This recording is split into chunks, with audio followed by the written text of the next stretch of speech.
আসসালামু আলাইকুম প্রিয় দর্শক, আমি আজকে আপনাদের সামনে আলোচনা করব লিচুর বর্তমান সময়ে ফল ছিদ্রকারী পোকা এবং ঝরে পড়া রোধে করণীয় এটা নিয়ে।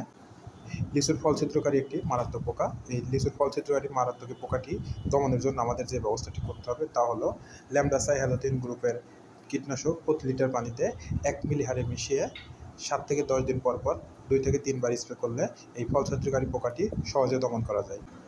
এছাড়া ছত্রাকের আক্রমণে আমাদের যাতে লিচুটি ক্ষতিগ্রস্ত না হয় এজন্য আমরা কার্বেন্ডাজিম গ্রুপের ছত্রাকনাশক প্রতি লিটার পানিতে 2 গ্রাম হারে ভালোভাবে মিশিয়ে স্প্রে করতে হবে। এছাড়া লিচুর বর্তমানে যে ফল ঝরে যাওয়া এই সমস্যা সমাধানের জন্য আমাদের গাছের গোড়ায় 4 থেকে 5 হাত দূরে ভালোভাবে রিং করে নিয়মিত সেচ প্রদান করতে হবে এবং প্রতি লিটার পানিতে 2 গ্রাম হারে সলুবল বোরন ভালোভাবে মিশিয়ে স্প্রে করলে আমরা লিচুর ফল ঝরা রোধ করতে পারি। যাই হোক, এই ছিল আজকের মতো আজকের এই ভিডিওটি। সকলকে দেখার জন্য ধন্যবাদ। আসসালামু আলাইকুম।